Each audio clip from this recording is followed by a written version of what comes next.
Good morning friends. আর এখন দেখো কটা বাজে, এখন বাজে প্রায় 12:30। অ্যাকচুয়াল 12:30 বাজে না, আমাদের ঘড়িটা হচ্ছে কাল রাতেই বন্ধ হয়েছিল 12:30টার সময়। আর এখন বাজে প্রায় সাড়ে ছটা, ছেলেকে একটু টিউশন দিতে যাব। আর এদিকে যখন আমি কাকার বাড়ি থেকে ফিরছিলাম তখন বাগানবিলাস ফুলটা দেখো, ফুল গাছটা কি সুন্দর ভরা ভর্তি ফুল হয়েছে। আমি জানো তো সেদিনকে নার্সারি থেকে গিয়ে বাগানবিলাসের ফুল গাছের একটা চারা নিয়ে এসেছিলাম, কিন্তু জানি না লাগানোর পরই দেখছি শুকিয়ে যাচ্ছে। বুঝতে পারছি না কি হলো। তোমরা যদি কেউ জেনে থাকো আমাকে কিন্তু কমেন্ট করে অবশ্যই জানিও। তারপরে বাড়ি এসে ছেলে একটা নতুন গেম কিনে নিয়ে এসছে, জানি না এটা কি গেম ছাতার মাথা। এবার ওটাকে নিয়ে সারাদিন বসে বসে নিজে নিজে একা একা খেলছে। কখনো কখনো আমাকে বলছে মা একটু আমার সাথে খেলো। আর এদিকে বাইরে আকাশের অবস্থা খুব খারাপ।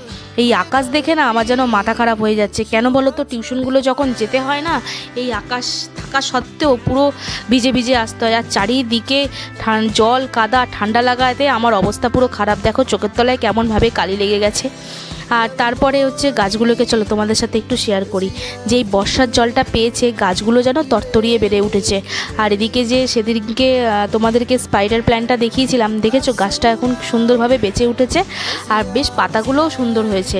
আর আমার ছেলে এদিকে সিয়া সিডস লাগিয়েছিল এই টপটাতে, ছোট্ট টপটাতে। সিয়া সিডস তো ছাতা হলোই না, একেবারে জায়গাটা পচে নষ্ট হয়ে গেল মাটিটা। আর এখানে এখন হচ্ছে সন্ধেবেলা, মা হচ্ছে সন্ধে দিয়ে নিয়েছে। চলো তোমাদের ঠাকুরঘরটা একবার শেয়ার করি। অনেক যত্ন করে আমাদেরই ঠাকুরঘরটা জানো তো সাজানো হয় খুব সুন্দরভাবে। মা 2 ঘন্টা ধরে বসে বসে ঠাকুর সাজিয়ে তারপরে গিয়ে পুজো দেয়। আর এখন সন্ধেবেলা হয়ে গেছে, যেহেতু সন্ধ্যা প্রদীপও দেওয়া হয়ে গেছে, তা সন্ধে যখন হয়ে গেছে একটু তো কিছু খেতেই লাগবে। তো আজকে দেখো ছোলা ছিল সেদ্ধ করা, মানে ভেজানো, সেই ছোলাটাকে না আমি হচ্ছে ভেজেছি। আর আমি হচ্ছে আনহেলদি খাচ্ছি, আমার ছেলে হচ্ছে হেলদি খাচ্ছে। ছোলা ভেজানো, সোয়াবিন সেদ্ধ, আর হচ্ছে লাল আলু যেটা সেদ্ধ হয় সেটা হচ্ছে সেদ্ধ, আর লঙ্কা দিয়ে চাট মশলা দিয়ে মেখে ও সুন্দরভাবে খাচ্ছে। আর আমি ভেজে খাচ্ছি, আমি হচ্ছে আনহেলদি খাচ্ছি।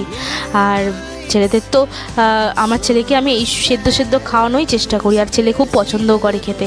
তারপরে যেন আবার দেখো একটা আনহেলদি খাবার খাচ্ছি, সেটা হচ্ছে চিপস। মা হচ্ছে মাসির বাড়ি থেকে ফেরার সময় এই চিপসের প্যাকেটটা ট্রেন থেকে কিনে নিয়ে এসেছিলো, সেটাই। আর এখন আমার ছেলে হচ্ছে বসে বসে পড়ছে।